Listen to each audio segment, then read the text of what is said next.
Mam swoje zdanie, nie słucham już nikogo, bo wtedy jak słuchałem, poszedłem inną drogą. Idę własnymi ścieżkami, życia nie będę marnował. Po co mam to robić, gdy zacząłem od nowa?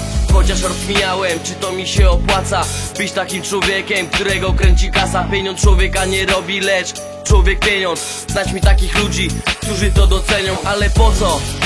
I tak mam swoje zdanie. Spójrz na mnie i odpowiedz na pytanie: kim byłeś, kim jesteś i kim zostaniesz? Ja jestem sobą na wieki wieków, amen. To co w życiu robię, zazwyczaj się nie chwalę. Co pisać na papier, o tym wiem doskonale. Ostatnie wersy, co przekażę wam na bicie.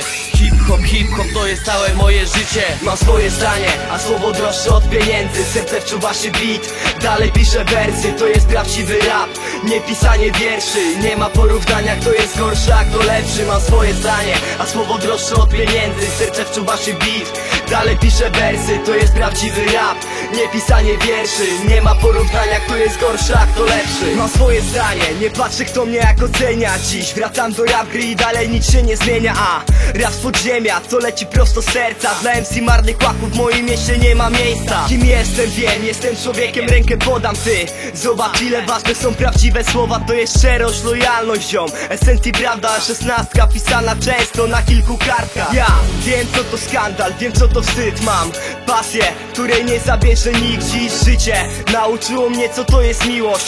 Życie, miałem marzenie, się nie spełniło. Teraz co by nie było, mam swoje zdanie, a wers za wersem pisany jest na spontanie. Doceniam co jest ważne, doceniam szczerą prawdę. Cenię swoich ludzi, ty doceń to i sprawdź mnie. Mam swoje zdanie, a słowo droższe od pieniędzy. Serce wczuwa się beat, dalej piszę wersy. To jest prawdziwy rap, nie pisanie wierszy. Nie ma porównania, kto jest gorszy, a kto lepszy. Mam swoje zdanie, a słowo droższe od pieniędzy. Serce wczuwa się beat, dalej piszę wersy. To jest prawdziwy rap, nie pisanie wierszy. Nie ma porównania, kto jest gorszy, a kto lepszy.